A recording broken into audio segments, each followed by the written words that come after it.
요나서 4장 말씀 5절에서 8절까지의 말씀 함께 보도록 하시겠습니다. 지금 요나가 니느웨 성 5절에 보니까 동쪽에 앉아 거기서 자기를 위해서 초막을 지었다 이렇게 이야기를 하고 있습니다. 지금 현재 이제 요나가 취하고 있는 그 자세는 하나님의 그 뜻을, 그러니까 하나님의 뜻은 뭡니까? 니느웨 성이 멸망하는 것을 원치 아니하시고 그들이 회개함으로 통해서 당신의 뜻을, 재앙을 돌이켰다라는 것이 하나님의 뜻이다, 그죠? 뜻인데 이게 요나에게는 마음에 들지를 않습니다. 그래서 요나가 급기야는 그런 하나님의 뜻에 대해서 분노하고 있고 화를 내고 있습니다. 그러면서 동쪽에다가 초막을 딱 짓고 있는데 니느웨를 떠나는 것도 아니에요. 떠나는 것도 아니고 동쪽에 초막을 지었다는 말은 뭐냐니까 하나님이 끝끝내 어떻게 하시는가 한번 보자 이러면서 보고 있는 겁니다. 하나님이 어떻게 하시는가 보자 이렇게 보고 있는 겁니다. 그런데 이 하나님이 어떻게 하시느냐 보자, 이거는 좋은 뜻에서 보자는 것이 아니고 나쁜 뜻에서 보자라는 거잖아요. 그러니까 끝까지 인간인 그 요나가 하나님을 향해서 어떻게 하고 있는 겁니까? 하나님을 향해서 그 마음에 들지 아니하고 하나님 뜻에 대해서 마음에 들지 아니하고 내가 옳은 거니까 하나님이 틀렸으니까 하나님이 나를 지지하라. 하나님 당신이 내 뜻대로 따라줘야 된다라는 지금 식으로 계속해서 이제 고집을 부리고 있는 그런 모습입니다. 신앙생활을 하다 보면은 의외로 이런 분들이 참 많아요. 하나님께 고집을 부리는 사람들이 얼마나 많은지는 몰라요. 어떨 때 보면은 참 치사스러운 고집도 부려요. 참 나이가 50이 넘고 60, 70이 됐는데도 정말 어린애같이 철부지같이 하나님께 그런 고집 부리는 모습. 그래 옆에서 보면은 유치해요, 유치해. 그런 고집은 부리면 아니 돼요. 특히 여러분들 나이가 들어간다라는 것은, 나이가 든다라는 것은 큰 뜻이, 그 특징이 뭐냐니까 자신의 뜻을 꺾을 줄 아는 게, 그게 나이가 들어가는 겁니다. 근데 나이가 들어가면 들어갈수록 부드러워져야 되는데 자꾸 완고해지고 꼿꼿해지고, 이거 정말 좋은 거 아닙니다. 이제 말을 할 때도 여러분들 젊을 때는 혈기가 왕성하잖아요. 혈기가 왕성하기 때문에 이 말을 할 때도 보면은 좀 강해요. 그럴 수 있다고 봐요. 젊으니까. 그러면 젊은 사람이 나이가 들어가면 어떻게 합니까? 그 말이 이제 부드러워져야 됩니다. 사람들 향해서 부드러워져야 돼요. 아이고, 그렇지요. 이 말이요. 참이 그냥 그런 것 같아도 저는 그런 말이 참 좋은 것 같아요. 참 그렇지요. 이게 여러분들 이럴 수도 있고 저럴 수도 있고 그 상대를 참 배려하는 말이거든요. 이제 그런 말들을 이제 하기 시작하면은 이분이 이제 연륜이 쌓였구나. 이분이 참 이제 어른이 돼가는구나. 라는 이제 그런 게 이제 느껴진다라는 겁니다. 여유가 있다는 거예요. 말에 여유가 있다라는 거. 그런데 말에 여유가 없다는 말은 나이가 들어도 아직 그분은 안 좋게 말하면은 철이 덜 들었고 아직까지 덜 성숙했다 이렇게 보면 됩니다. 예수님께서 가르쳐 주신 그 팔복의 첫 번째가 뭡니까? 심령이 가난한 자는 복이 있나니 저들이 땅을 차지할 것이다. 그래 나중에 뭡니까? 하나님 나라가 저희 것이라 했지만은 나중에 뒤에 뭐가 나옵니까? 온유한 자는 복이 있나니. 온유한 자가 뭘 차지하느냐니까 땅을 차지해요. 다른 말로 말하면 온유한 사람이 사람을 얻습니다. 온유한 사람이 사람을 얻어요. 지금 이 요나가 하나님을 향해서 고집을 끝까지 부리고 있습니다. 하나님이 어떻게 하나 보자. 하나님이 어떻게 하나 보자. 그러면서 동쪽에 지금 초막을 지었다 했는데 이 동족이 지었다는 것을 또 우리가 그냥 지나갈 수 없는 게 의미가 있는 겁니다. 창세기 19장에 보면은 소돔과 고모라가 멸망하는 이야기가 나와요. 그때에 소돔과 고모라가 멸망할 때 롯이 거기에서 빠져나와 가지고 어디까지 가느냐 하니까 동쪽 끝 소알 땅까지 갑니다. 소알 땅까지. 그러니까 지금 요나가 동쪽으로 지금 와가지고 초막을 지었다는 말은 지금 니느웨 성이 그 옛날 소돔과 고모라처럼 불바다가 되어져서 멸망하는 것, 그걸 기대하면서 지켜보겠다라는 겁니다.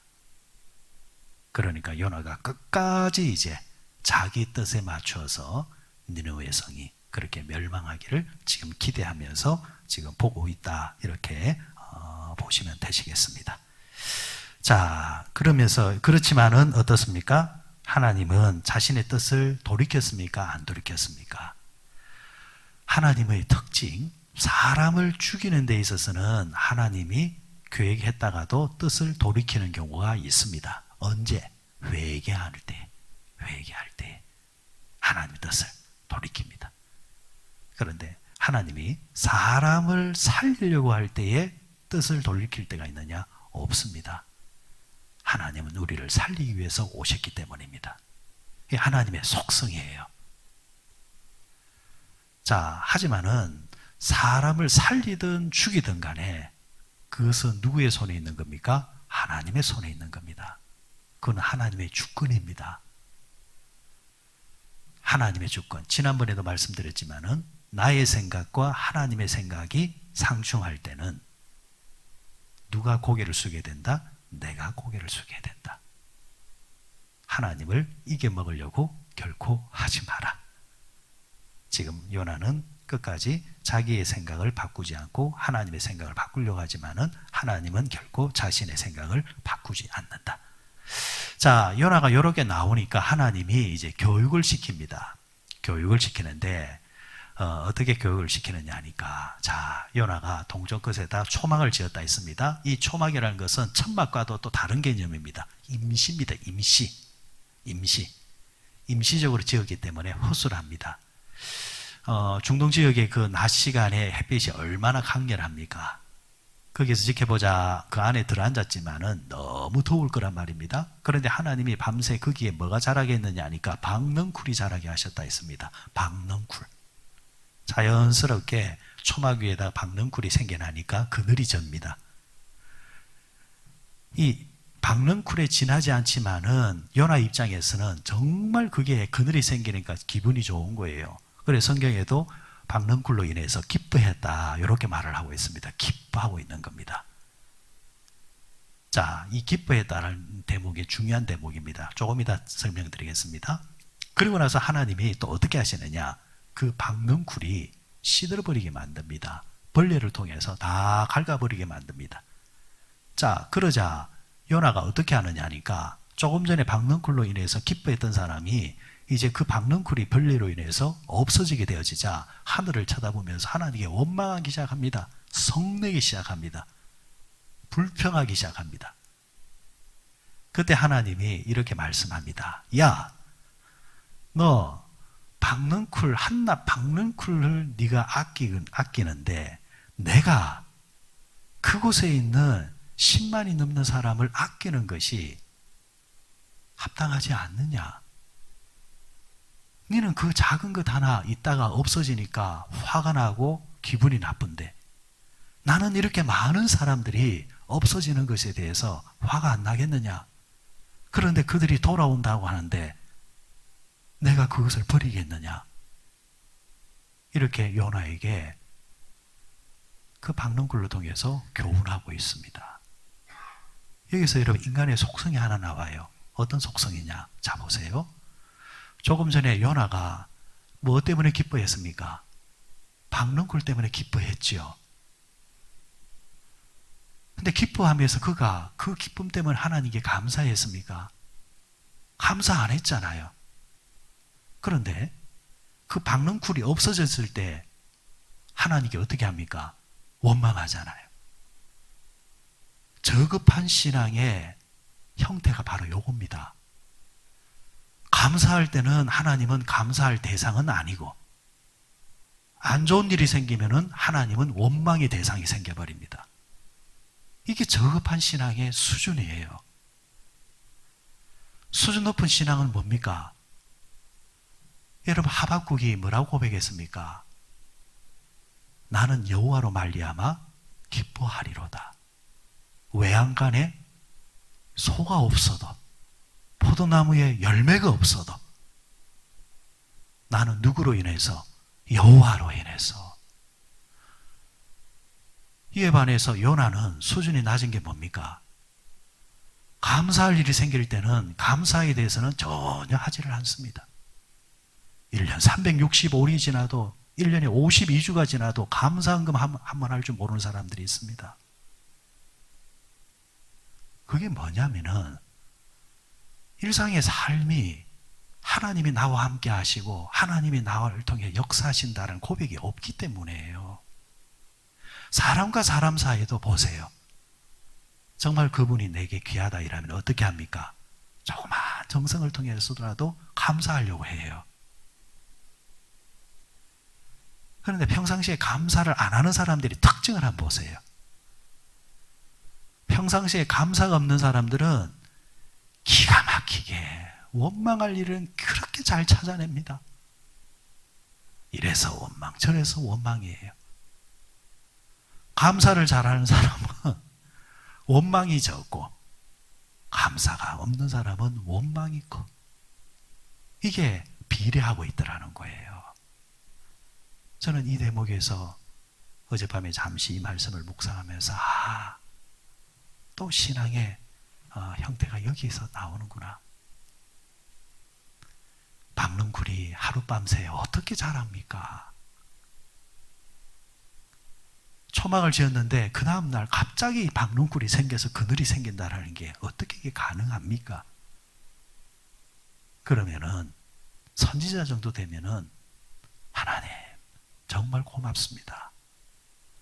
그 박능쿨 자체 때문에 기뻐하는 게 아니라 이 박능쿨을 주신 하나님께 감사하면서 기뻐해야 된다는 거. 그게 우리의 모습이 돼야 된다는 거. 그런데 또 그 박능쿨이 없어지니까 하나님께 원망하는 거, 불평하는 거. 야, 그래, 이러면 안 되겠구나. 그래서 앞에 감사를 딱 갖다 놓으면은 자연스럽게 뭐가 없어지고? 원망이 없어지고. 원망을 앞에 딱 갖다 놓으면은 그 사람에게서는 감사가 없어지는구나. 야, 이게 신앙의 공식이구나. 다시 한 번 더 이 말씀을 보면서 저는 은혜를 받았습니다. 그렇습니다. 여러분, 하루의 삶을 살아가는 동안 가만히 영적으로 눈을 뜨고 있으면요, 감사할 일이 많습니다. 그것만 하면서 지나가도 원망할 새가 없습니다. 그 감사가 없으니까 하루 종일 지나면서 사람도 원망이 되고 환경도 원망이 되고, 생각해보면 자꾸 안 좋은 생각이 자꾸 내 생각을 지배하는 겁니다. 여러분, 감사로 하나님을 영화롭게 한다 했습니다. 인간이 하나님을 영화롭게 할 수 있는 것은 아무것도 없습니다. 그런데 딱 하나입니다. 감사하는 것. 말씀을 맺을게요. 명절이나 이럴 때면은 예를 들어서 어린 조카들이라든지 아니면 어린 손자, 손녀들이 오잖아요. 그러면 그 어린아이들이 무엇으로 어른을 기쁘게 할 수 있겠습니까? 다른 거 아닙니다. 그 어린애들이 할아버지 할머니께 고맙습니다, 감사합니다, 용돈 하나 지어주면은 고맙습니다 이러면은, 그죠? 준 게 아까운 게 아니라 고맙다는 그 말이 좋잖아요. 하나 더 줄까? 줘도 아깝지 않지 않습니까? 이게 여러분, 하나님과 우리의 관계도 똑같은 겁니다. 박능쿨 하나에도 감사하면서 하십시오. 여러분, 그러면은 그 감사 때문에 더 좋은 일이 생깁니다. 오늘도 사람에게도 감사하시고 하나님께도 감사하시고 늘 감사가 함께하는 우리 모두 되시길 바랍니다.